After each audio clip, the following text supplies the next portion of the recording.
इस जीवन को हम ठीक नहीं किए, मनुष्य जैसा जीवन हम नहीं जिए और मृत्यु के बाद के जीवन का भी हमने प्रवाह नहीं किया, उसको भी हमने नहीं संवारा, तब फल क्या होगा?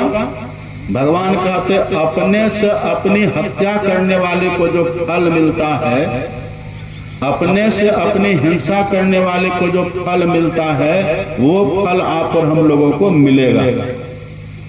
क्या फल मिलेगा? आप हिंसक को कौन सी गति होती है? आप पढ़िएगा, धर्म ग्रंथों ने, महापुरुषों ने कहा है, सबसे जो पहली गति होती है ना, संत कबीर साहब ने वर्णन क्या लिखा, आप पढ़ लीजिएगा। संत कबीर साहब कहते हैं, पहला जन्म यदि भजन नहीं किए इस जन्म में, हमने मानव जीवन को नहीं सुधारा, नहीं संवारा, फल क्या होगा? कबीर साहब कहते पहला जन्म भूत के पहियो, भूत प्रेत की योनियां हम लोगों को मिलेगी। भूत प्रेत ही है आत्महिंसक की गति, भूत प्रेत हम लोग बन जाएंगे। अब भूत प्रेत के लिए सब जानते हैं कि नहीं? भूत प्रेत को बहुत कष्ट होता है, बड़ी पीड़ा उसको होती है, कहीं भी चैन से स्थिर होकर के रह नहीं सकता, छटपटाते रहते, तिल मिलाते रहते, और एक दो दिन की बात नहीं होती, वर्षों। कबीर साहब तो कहते 7 जन्म पछतई हो। एक तो वर्षों की आयु होती है भूत प्रेत की, और दूसरी बात 7 बार उनको लगातार भूत ही भूत, भूत ही भूत बनते रहेंगे। आप कल्पना करिए कितनी पीड़ा होती होगी। एक बात और देखिएगा, आपने गांव घर में देखा होगा, जब किसी व्यक्ति को भूत प्रेत लगता है ना, जब देह पर सवार होता है ना, भूत प्रेत लगता है ना गांव घर में, आप देखिएगा जब किसी को भूत लगता है ना, तो वो सबसे पहले पानी मांगता है, पानी चाहिए, पानी दो, पानी। और उसको अब लोटा में पानी भर करके देते हैं पीने के लिए, लोटा भर पानी पी लेता, लेकिन तब भी उसको तृप्ति होती है? तब भी तृप्ति नहीं होती। पानी तो गटागट वो पी गया जिसके ऊपर वो लगा हुआ है, पर प्रेत को उससे तृप्ति नहीं होती है। कैसे तृप्ति नहीं होती है? आप पढ़ेंगे, हम लोग पढ़ते हैं, देखते हैं, सुनते हैं महापुरुषों की वाणियों को। आप पढ़ेंगे ना, भूत प्रेत के लिए प्यास उसको बहुत लगती है, वो जो पानी पीता है, जहां पानी जाकर के उसको संतोष होगा, जहां पानी जाने से उसको तृप्ति होगी, उस जगह पर पानी जाने में बड़ी कठिनाई होती है, प्यास बहुत लगती है। हमने ये भी सुना है भूत प्रेत का पेट बड़ा होता है, प्यास बहुत लगती है, लेकिन पानी कितना जाता है? बबूल का कांटा आप देखे होंगे, बबूल का कांटा, बबूल का कांटा लीजिए और उसको पानी में डुबाइए और डुबा करके उठाइए उसको, उसकी नोक पर जितना पानी आता है ना, बबूल के कांटा के नोक पर, उतना पानी भूत प्रेत के गला में कई दिन में जाता है। अब प्यास बहुत लगती है, वो छटपटाते रहते, कहीं चैन से नहीं रहता, बड़ी पीड़ा होती है। भगवान ने कह दिया कि हे मेरी प्रजाओं, ये मानव का तन जो मिला है, इसकी बड़ी महिमा है, इसकी बड़ी महिमा है। इसमें मोक्ष का द्वार लगा हुआ है, 84 लाख योनियों से छूटने का द्वार लगा हुआ है। और साथ साथ देखिए भगवान का संकेत और क्या है, इस देह से भी छूटने का द्वार लगा हुआ है, मोक्ष का द्वार।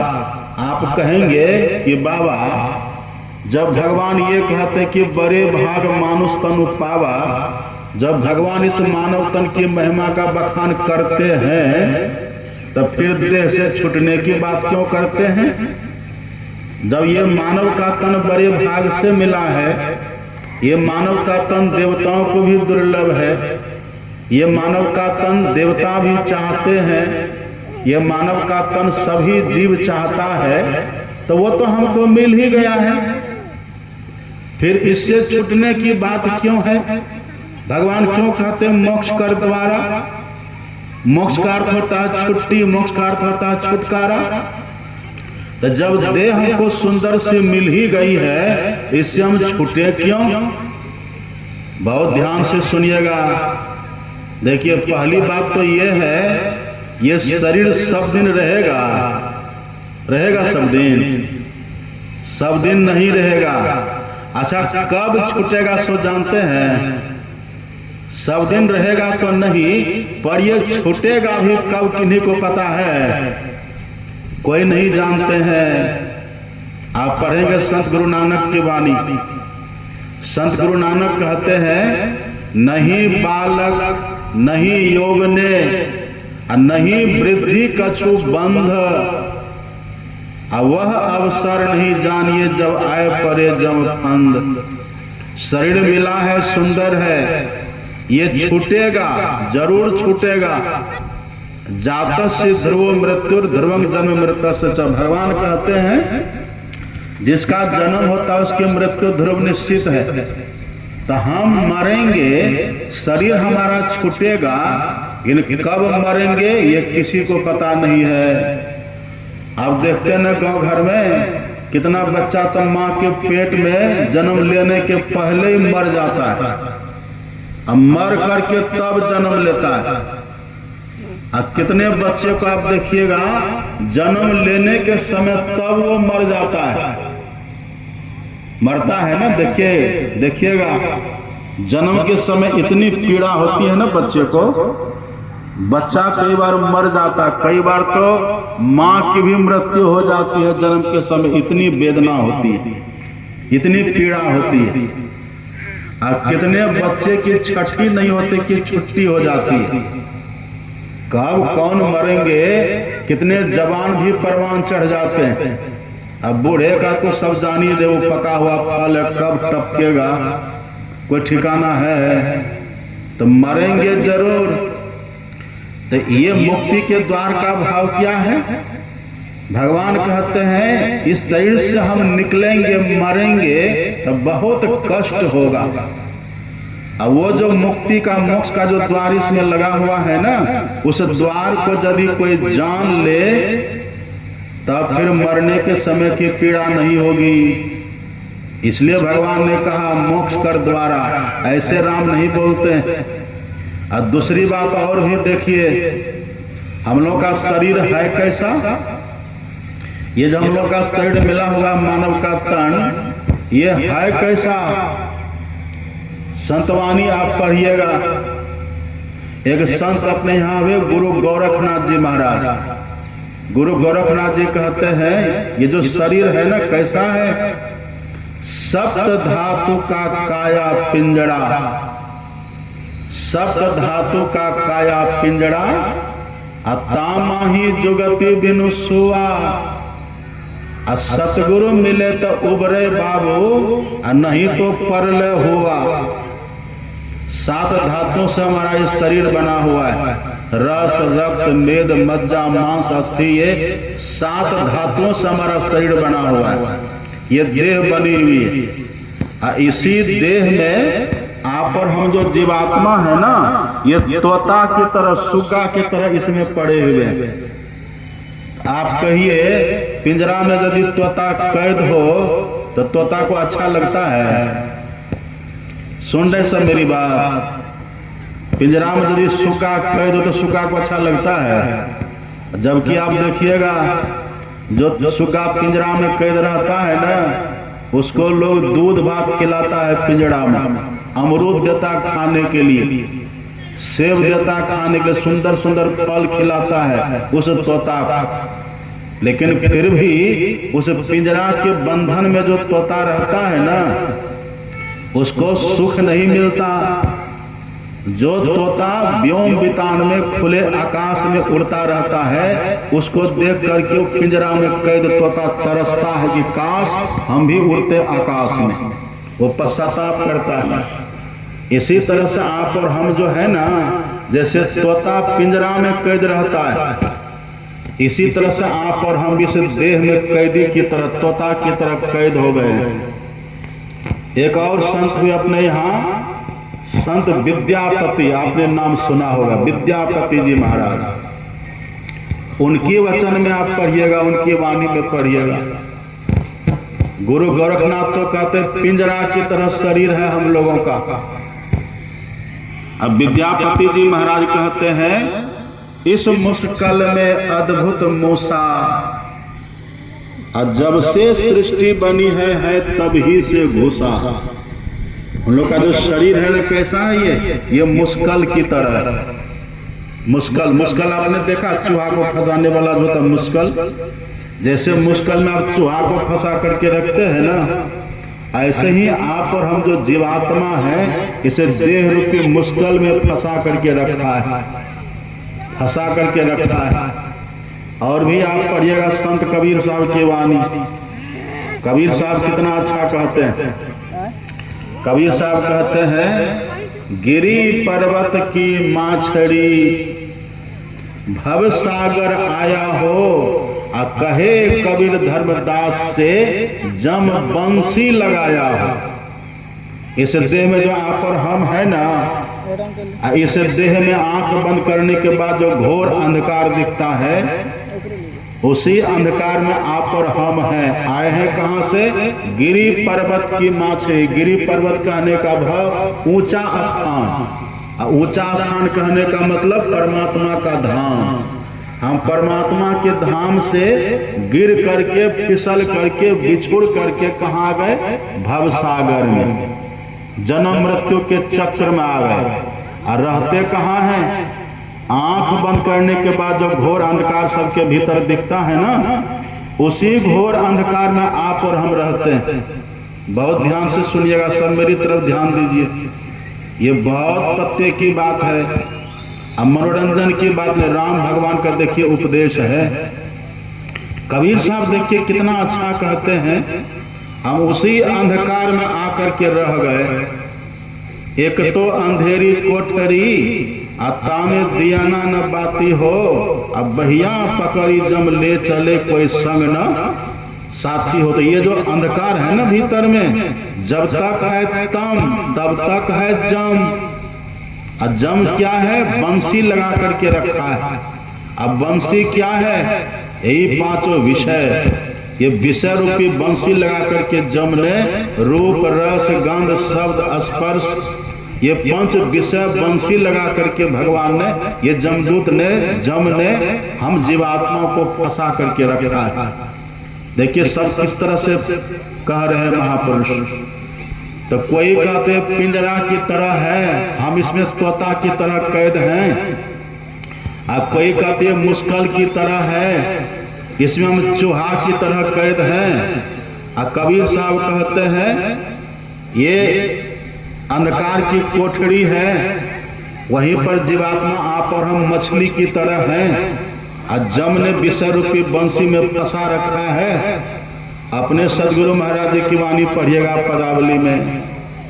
हम आपको संतवाणी इसीलिए सुनाते हैं कि संतवाणी गलत नहीं होती है, संतवाणी विश्वसनीय होती है, संतवाणी त्रिकाल सत्य होती है। अपने सदगुरु महाराज की वाणी आप पढ़िएगा। अपने सदगुरु महाराज जी कहते शरीर हम लोगों का कैसा है? काया दुर्ग दुखद बंदी खाना। सुन रहे बात कि सो रहे हैं? अरे बाबा कुर्ता वाले सो रहे हैं, सोइए मत। हम लोग का शरीर कैसा है?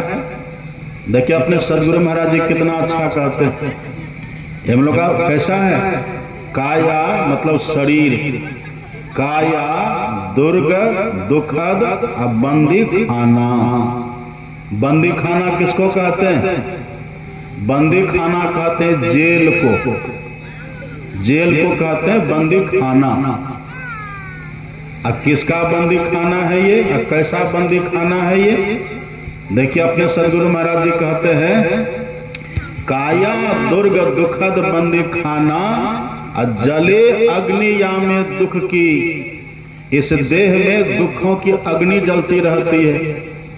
हम लोग बैठे रहते निवास में, बहुत लोग आते हैं, अब तक एक भी व्यक्ति ऐसा नहीं आया जो ये कह दे कि मेरे देह में कोई रोग नहीं है। ऐसा कोई है? सबको देखिए रोग पकड़ा हुआ है। किसी को घुटना में है, तो किसी को पंजा में है, किसी को कमर में है, किसी को पेट में है, किसी को पीठ में है, किसी को माथा में है ना? कहीं न कहीं रोग है कि नहीं? सब परेशान है। कोई बैठ नहीं पाते हैं, कोई चल नहीं पाते हैं, अब कोई बोल नहीं पाते, कोई कुछ कर नहीं पाते हैं। कितने तरह का रोग देखिए लगा हुआ है। अपने सदगुरु महाराज जी कहते हैं, देख लीजिए कैसा शरीर है ये। जले अग्नि या में दुख की, इसमें दुखों की अग्नि जलती रहती है। आप कहिएगा कि बाबा एक तरफ तो कहते हैं आप बड़े भाग मानुष तनु पावा, राम भगवान की बात, और दूसरी तरफ ये भी कहते जले अग्नि या में दुख की, इस मानव तन में दुखों की अग्नि जलती रहती है। तो फिर सच क्या है? ये बड़े भाग पाना सच है, देवताओं को दुर्लभ वाली बात सच है, साधन धाम वाली बात सच है, कि ये जले अग्निया में दुख वाली बात सच है। यदि इसमें जले अग्निया में दुख की बात सच है, तब तो बाबा 84 लाख का दूसरा शरीर ही ना ठीक है, तब तो उधरे हम रहते वही न अच्छा है। सुन लीजिए एक कहानी। एक ब्राह्मण देवता थे, बड़े पढ़े लिखे थे बेचारे। एक ब्राह्मण देवता थे, उसके घर में बड़ा अभाव था, अभाव का जीवन वो जीते थे। ब्राह्मण थे, पढ़े लिखे थे, विद्वान थे, सब कुछ थे, लेकिन घर में खाने पीने की अच्छी व्यवस्था नहीं थी। अपने पुत्रों को पढ़ा लिखा नहीं सके। एक पुत्री थी, विवाह के योग्य हो गई, उसके विवाह करने का खर्च भी घर में नहीं था। ब्राह्मण देवता उब गए और दूसरों से कर्जा ले लेकर के घर चलाते रहे। अब इतना कर्जा हो गया, कर्जा चुकाना उसके लिए असंभव हो गया। तब ब्राह्मण देवता ने देखा, करे इतना अभाव का जीवन, इतना कर्जा, लोगों का इतना दुत्कार, ये कैसा जीवन है? इससे तो अच्छा है कि हम मर जाएं, वही ठीक है। ब्राह्मण देवता घर से निकल गए। घर से निकले, एक फसरी ले लिया हाथ में, रस्सी की फसरी ले लिए। हम जाते हैं जंगल में, अब पेड़ पर चढ़ करके वहीं पर फसरी लगा करके मर जाएंगे। अब चले गए जंगल। इधर देखिए, देवताओं के राजा हैं इंद्र। इंद्र को तो सब पता है, इंद्र तो अंतर्जामी होते हैं ना, इंद्र भगवान। वो सब देखते हैं कौन क्या कर रहा है। इंद्र भगवान ने देखा कि देखो ये व्यक्ति कैसा है, इतना सुंदर इसको मानव का तन मिला, ब्राह्मण जाति में जन्म लिया, लेकिन थोड़ा सा कष्ट के कारण ये आत्महत्या करने जा रहा है। इसको रोकना चाहिए। लेकिन यदि ऐसे समझा बुझा करके रोकते, वो तो ब्राह्मण थे, अपने ढेर पोथी पत्रा वो जानते थे। इंद्र भगवान ने कहा ऐसे ये नहीं समझेगा, ऐसे ये नहीं मानेगा। तो इंद्र भगवान ने उस ब्राह्मण देवता को, उस मनुष्य को समझाने के लिए, उसको मानव तन की महिमा समझाने के लिए, इंद्र देवता ने सियार का रूप बना लिया। सियार आप जान रहे हैं ना, गीदड़। गीदड़ जानते ना, सब देखे हैं ना गीदड़। गीदड़ को पंडित जी भी कहते हैं, जानते हैं? गीदड़ को पंडित जी भी लोग कहते हैं। जब गीदड़ हुआ हुआ करता है ना, कहते देखो पंडित जी हुआ हुआ कर रहा है, ऐसा भी लोग कहते हैं। तो इंद्र भगवान ने क्या किया, वही गीदड़ का वेश बना लिया। अब वो ब्राह्मण देवता जहां पेड़ पर चढ़ करके फसरी लगाना चाहते थे ना, उसी पेड़ के पास चले गए। अब वो फंदा लगा करके डाल में बांध करके वहां से कूदना ही चाहते थे। इतने वो गीदड़ बने। इंद्र भगवान कहते हैं ब्राह्मण देवता ठहर जाओ। अब ब्राह्मण ने जैसे देखा, रही है तो गीदड़, ये है तो सियार, लेकिन ये मनुष्य की तरह कैसे बोल रहा है? वो ठिठुक गया, रुक गया। और तब कहा था क्या बात है? तब उस गीदड़ ने कहा कि ब्राह्मण देवता आप ये क्या कर रहे हैं? उस ब्राह्मण ने कहा कि देखो ना, हम घर के दुख से बहुत दुखी हैं। घर में बड़ा अभाव है, घर में बड़ा अभाव है। पुत्र को पढ़ा लिखा नहीं सके, पुत्री का विवाह नहीं कर सके, कर्जा पर कर्जा हो गया है। इस देह में भी देखो घुटना में दर्द है, कमर में दर्द है, पीठ के रीढ़ में दर्द होता रहता है, हम ठीक से चल नहीं पाते हैं, बड़ा कष्ट है। इसलिए हमने सोचा कि चलो इस देह का ही त्याग कर देते हैं। इसलिए हम यहाँ आकर के आत्महत्या करने के लिए प्रयास कर रहे हैं। अब देखिए वो इंद्र भगवान जो गीदड़ बने हैं ना, सियार, अब वो कहते सुनो ब्राह्मण देवता, तुम तो ब्राह्मण हो, ज्ञानी हो, यदि से देह को आत्महत्या करके फसली लगा करके मार भी दोगे ना तो तुम तो बचे रहोगे। जीवात्मा मरती नहीं है, जीवात्मा रहती है। और जो मरते हैं ना फिर जन्मता भी है, वो फिर से जन्म लेना पड़ता है। देखो अभी तो तुम मनुष्य हो ना, हमको देखो, हम गीदड़ हैं। और जीवात्मा जो तुम हो वही जीवात्मा हम भी हैं। शरीर तुम्हारा मनुष्य का है, अब मेरा देखो गीदड़ का है। लेकिन देखो दोनों में फर्क क्या है, जरा मेरी पीठ पर तुम देखो ध्यान से।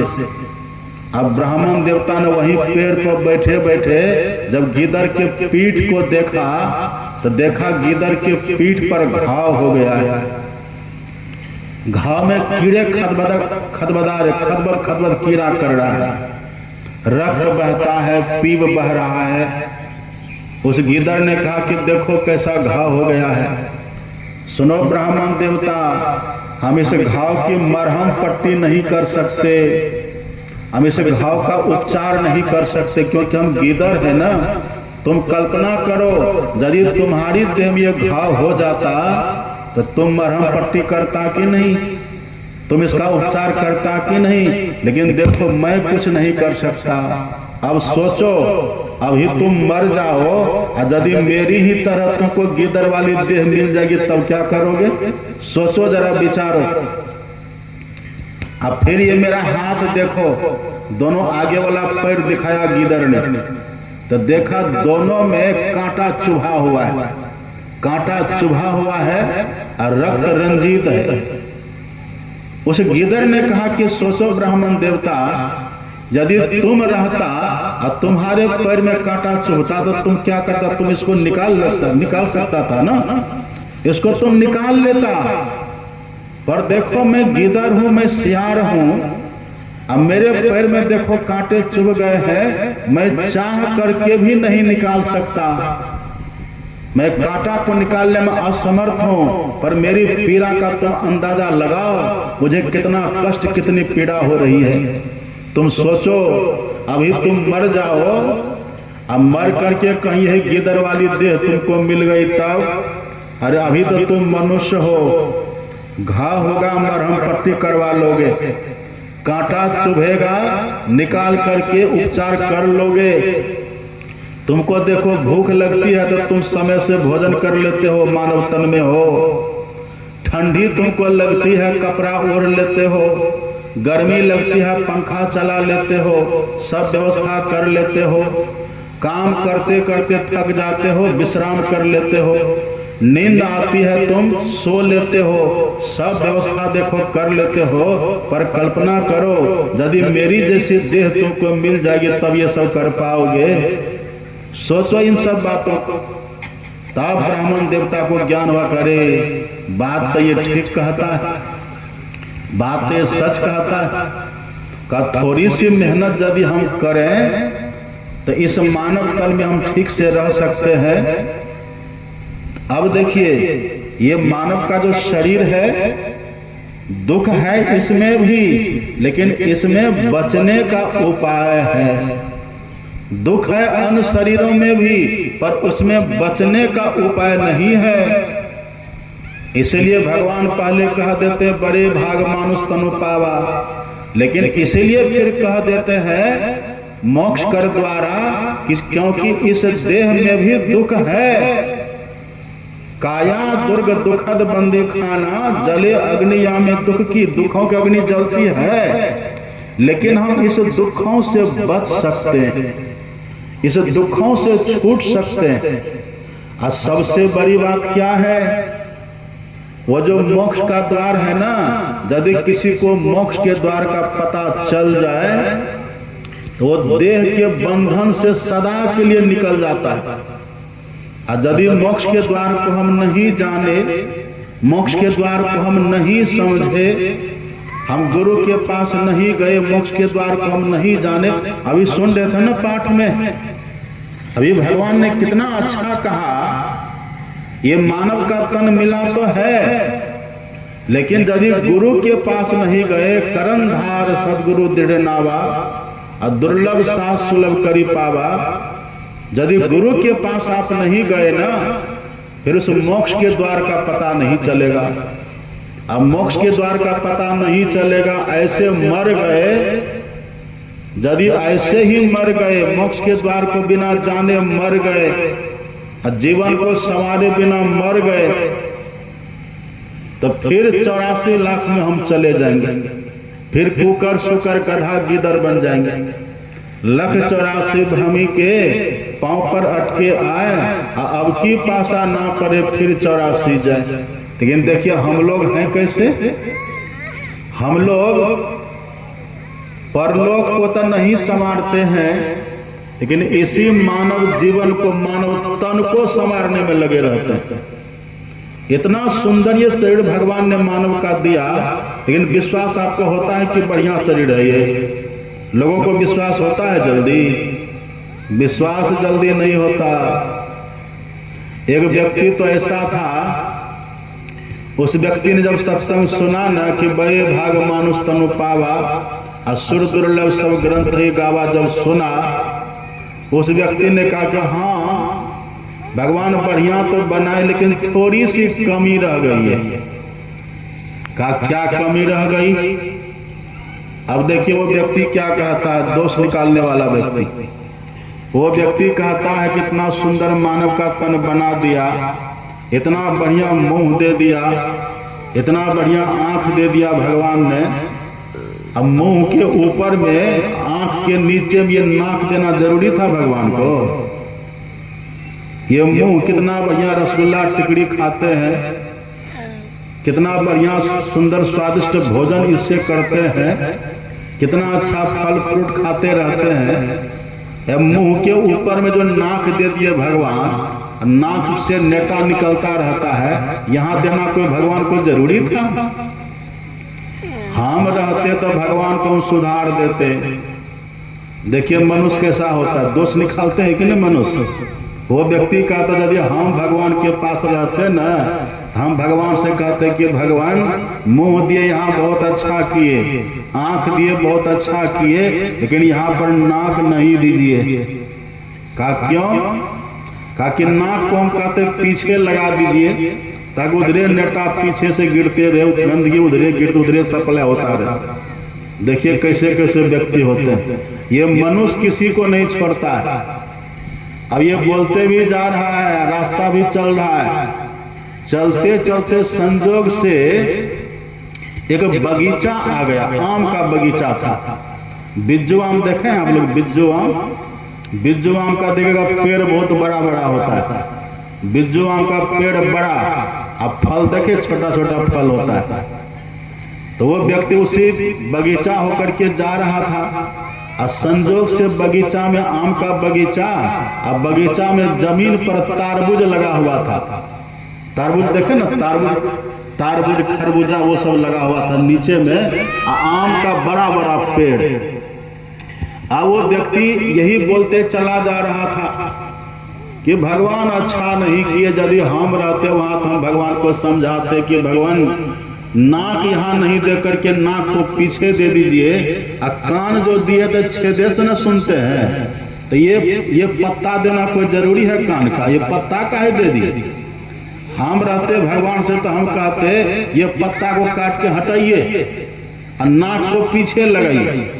वो व्यक्ति ये बोलते बोलते जा रहा है, वो बगीचा जो आ गया ना, अब बगीचा में देखता है कि अरे इतना बड़ा बड़ा आम का पेड़, अब फल देखो कितना छोटा छोटा है, ये बड़ा बड़ा पेड़ है, छोटा छोटा फल, और नीचे में देखो ये लता, ये लत्तर कितनी पतली पतली, अब फल कितना बड़ा बड़ा। भगवान यहाँ भी उल्टा पुल्टा कर दिया। यदि हम भगवान के पास रहते तो हम भगवान से कहते कि भगवान बड़ा पेड़ में बड़ा फल ये नीचे वाला लगाइए, और नीचे वाला लत्तर में छोटा छोटा फल लगाइए। अब ऐसा वो व्यक्ति बुध पिंगल था, कट पिंगल था, वो बोल भी रहा है। आम का जो टिकोला उस समय हुआ था, अभी टिकोला देखते हुआ है ना, भी यही सीजन था। आम के बगीचा में जा भी रहा है, और ऊपर आम के पेड़ के तरफ दिखा करके वो टिकोला को आम के फल को दिखा के कह भी रहा है कि देखो कितना छोटा छोटा फल। भगवान ने उल्टा पुल्टा कर दिया। अगर हम रहते तो भगवान से कहते टिकोला को इसमें लगाइए और उसमें खरबूजा को लगाइए। ये देखो कितना छोटा छोटा फल भगवान ने ऊपर में लगा दिया। एक बात जानते हैं ना, भगवान सब कुछ जानते हैं, भगवान से कुछ छुपा रहता है। सर्वतः पानी पादम तत्सर्वतोक्षि शिरोमुखम सर्वतः श्रुति मल्लोके सर्वमावृत तिष्ठति। भगवान की आंख सभी जगह सबको देखते रहते हैं भगवान। कान भगवान का सब जगह है, सबका सुनते रहते हैं भगवान। तो वो बुध पिंगल कट पिंगल व्यक्ति जो बोल रहा था ना कि देखो भगवान ने कैसे कैसे कर दिया। अब देखिए उसी समय क्या होता, अचानक से हवा चली। अब वो जो उंगली दिखा के बारंबार कह रहा था ना, ये टिकोला ये छोटा फल नीचे लगाना चाहिए, नीचे वाले को ऊपर जो उंगली उठा करके इंगित करके कह रहा था, हवा चली और संजोग से एक टिकोला टूटा और सीधे उसके नाक के बत्ती पर आकर के यहाँ गिरा। अब ऐसा चोट लगा, तिलमिला गया वो, तिलमिला करके गिरा और संभल करके उठा। तब कहता नहीं भगवान ठीके किए। यदि ये बड़ा वाला फल वहां लगता और वो यदि टूट करके मेरी नाक पर गिरता तो आज नाक बचती हमारी। भगवान ने ठीके किया। उधर से एक व्यक्ति कहते कि सुनो, नाको भगवान ने ठीके दिया है, जगह पर दिया है, और कानो भगवान ने पत्ता ठीके लगाया। कहा वो कैसे? कहा यदि नाक यहाँ पर नहीं रहता तो चश्मा तुम कहाँ रखता, और कान का पत्ता यदि नहीं होता तो चश्मा का खुट्टी कहाँ रखता। ये कान का पत्ता है तब न खुट्टी रखते हो, यहाँ पर नाक है तब न चश्मा रखते हो, नहीं तो फिर चलते कैसे? भगवान के काम में तुम दोष निकालते हो। देखिए भगवान संत कबीर साहब कहते हैं, साईं को सियत मास 10 लागे ठोक ठाक के बिनी चदरिया।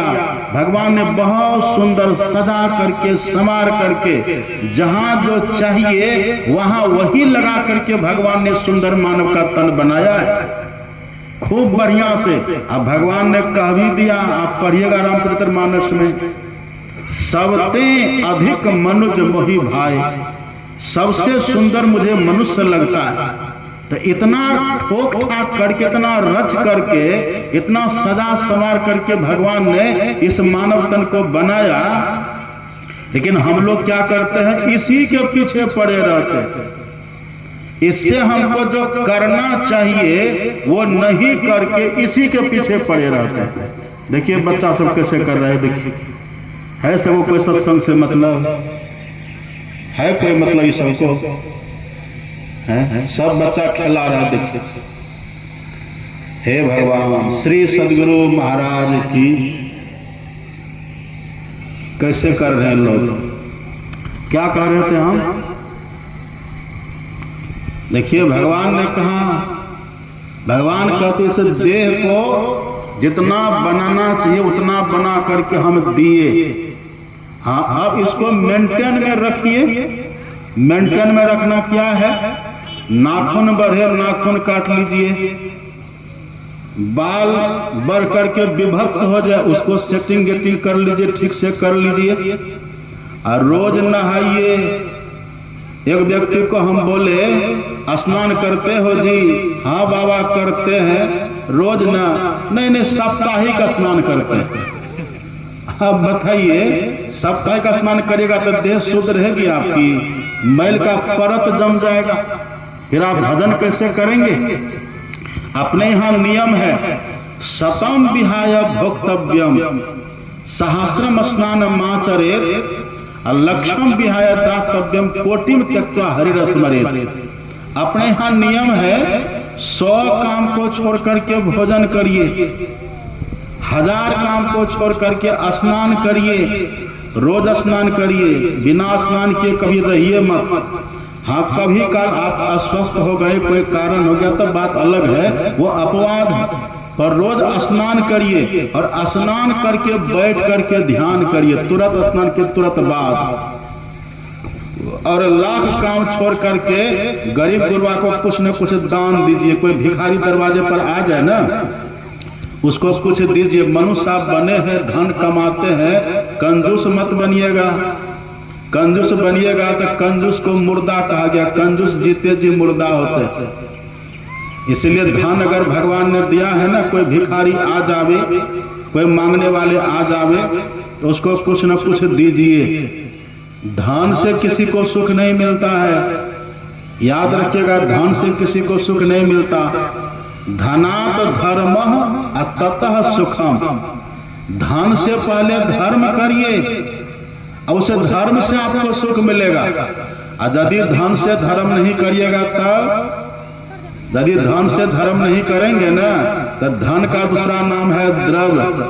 वो द्रव्य कहते जो बहने वाला हो, अपने आप अधर्म में बह जाएगा, आपको पता भी नहीं चलेगा और सब धन बर्बाद हो जाएगा। इसलिए धन से धर्म करिए और कभी धन से मछली मत खरीदिए। धन से बकरी खरीद करके, अब रात में हम आ रहे थे इसी गांव में, कौन गांव है ये? धाना बनी है ना ये, धाना बिंदी गांव है ना ये। रात हम आ रहे थे तो हम बड़े गौर से देखते चले आ रहे थे। हे भगवान, हम एक तो ये देखे कि घर जो हम लोग आप लोग बना करके रखे हैं ना, देखिए अपने यहाँ का नियम क्या है, सड़क के बगल में अपना दरवाजा बनाइए, द्वार है ना नियम। जो सड़क जा रही हो, सड़क के किनारे अपना पहले दरवाजा रखिए और दरवाजा पर बंगला रखिए, दरवाजा पर गाय रखिए, बैल रखिए, और आंगन में अंगना रखिए। उधर आंगन में माताएं रहती हैं, दरवाजे पर पुरुष रहते हैं, गाय बंधी रहती है, बैल बंधा रहता है। ऐसा आप लोगों का घर है? कहिए। घर खोता की तरह लगता है। सब घर में खोता में, जैसे कि खोता में सब पक्षी रहती है ना, ऐसे घर को खोता की तरह बना दिए। दरवाजा आपका है ये नहीं, दरवाजा रहना चाहिए। और दरवाजा पे खूब बढ़िया गेट रहना चाहिए, फूल पत्ती लगा रहना चाहिए, सुंदर सा। वो तो विधर्मियों का घर होता, सड़कें पर उसको बना लेते हो लोग, कब्जा करने के लिए, हड़पने के लिए।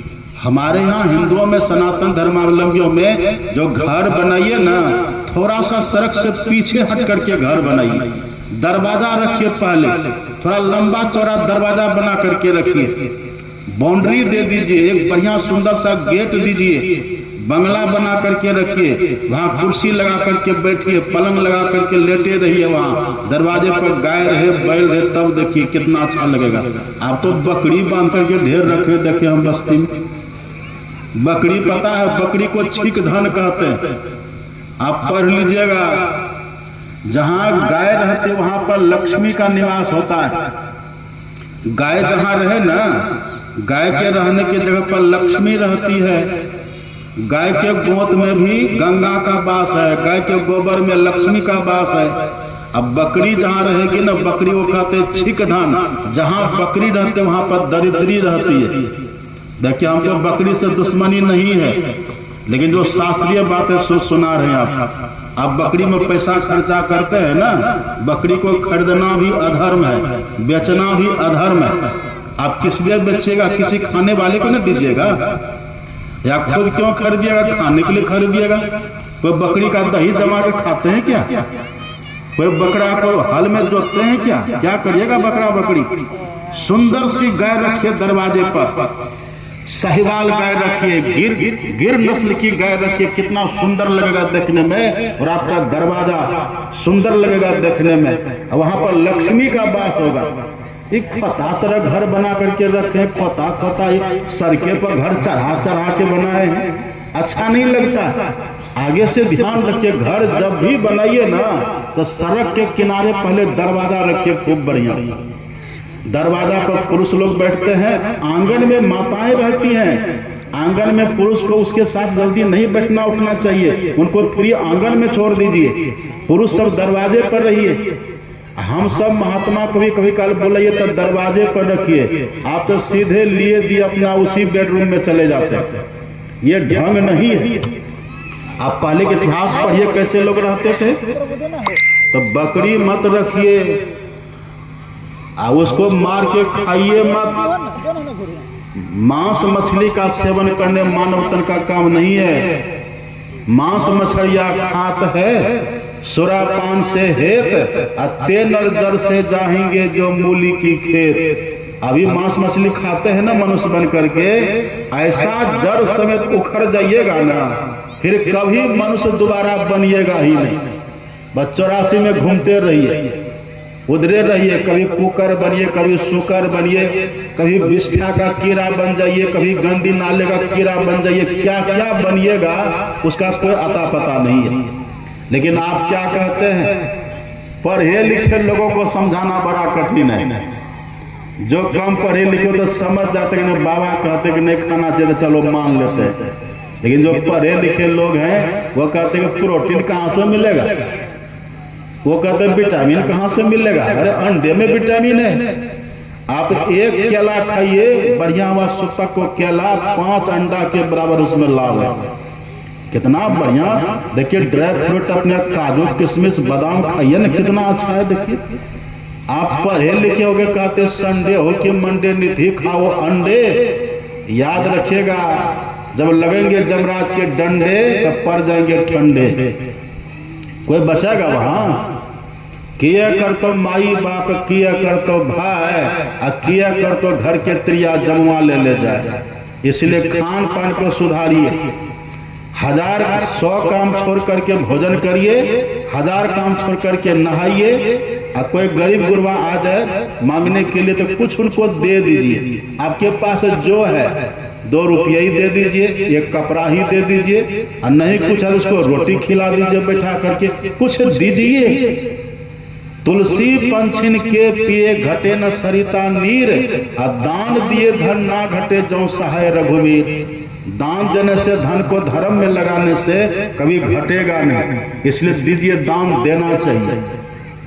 एक जगह जानते, एक जगह गए सत्संग करने के लिए, तो नियम है, हम लोग रहते जहां तहां बैठे रहते तो लोग आते हैं तो प्रणाम करके कुछ न कुछ चढ़ा देते हैं। एक जगह सत्संग में अब लोग आ रहा है, प्रणाम कर रहा है, कुछ न कुछ चढ़ा के जा रहा है। एक कंजूस व्यक्ति आ गया। कंजूस जानते ना, कंजूस को रामचरितमानस में मुर्दा कहा गया, जीते जी मुर्दा। कौल काम बस कृपन विमोढ़ा, अति दरिद्र अजस्य अति बूढ़ा, उसको मुर्दा कहा गया। अब सब लोग आ रहे हैं, प्रणाम करके कुछ न कुछ दे करके जा रहे हैं। एक कंजूस आ गया, कंजूस भी लाइन में खड़ा हो गया प्रणाम करने के लिए। और जब कंजूस ने देखा तो अरे यहाँ तक सब कुछ न कुछ दे करके तब प्रणाम करके जा रहा है, आज लगता हमको भी कुछ न कुछ देना पड़ेगा। अब था तो कंजूस, तब बड़ी मेहनत से बेचारा दिल के दर्द को सह करके जेब से 1 रुपया का सिक्का निकाला। 1 रुपये का सिक्का निकाल करके मुट्ठी में पकड़ लिया। गर्मी का समय था, और चलते चलते बढ़ते बढ़ते जब आगे आया, प्रणाम करने के समय जब आगे आया, तो अब वो खड़े खड़े न प्रणाम करे न चढ़ावे। अब पीछे वाला कहता है भाई साहब जल्दी करो ना, प्रणाम करो, निकलो। का ठहरो न ठहरो। अब पीछे वाला हड़बड़ करे, ये न तो प्रणाम करे न तो चढ़वा चढ़ावे। खड़े अब मुट्ठी को खोले, उस सिक्का को देख ले, फिर बंद कर ले। देखे या फिर बंद करें। अब पीछे वाले भाई साहब जल्दी करिए, हटिए ना, हमको भी प्रणाम करना है। तब वो कंजूस कहता क्या कहें भाई साहब, हम तो चाहते थे प्रणाम करके सिक्का चढ़ा देंगे, लेकिन देखिए ना मेरा सिक्का ही रो रहा, कैसे चढ़ाएंगे इसको। का सिक्का रोता है, कहा हाथ देखिए ना, आंसू से मेरा हाथ भीग गया है। अब गर्मी में जोर से पकड़ेगा तो पसीना नहीं छूटेगा, छूट रहा था पसीना, वो कहता सिक्का रो रहा है। इतना भी कंजूस मत बनिए। दान दीन को दीजिए जाके रोग शरीर, दान गरीबों को देना चाहिए, और दान देने से धन कई गुना बढ़ करके आता है। और अंतिम में कह दिया कोटि में तत्वा हरि स्मरित, मनुष्य बने हैं ना, करोड़ों काम को छोड़ करके भजन करिए। अब भजन हम लोग क्या करेंगे, भजन कहते किसको, अपने मन से भजन करेंगे तब काम नहीं चलेगा। ऐसा भजन करिए कि हमारा परलोक बने। वही भगवान कहते ना, पाई न जही परलोक संवारा, तो परलोक हमारा कैसे बने वो भजन करिए।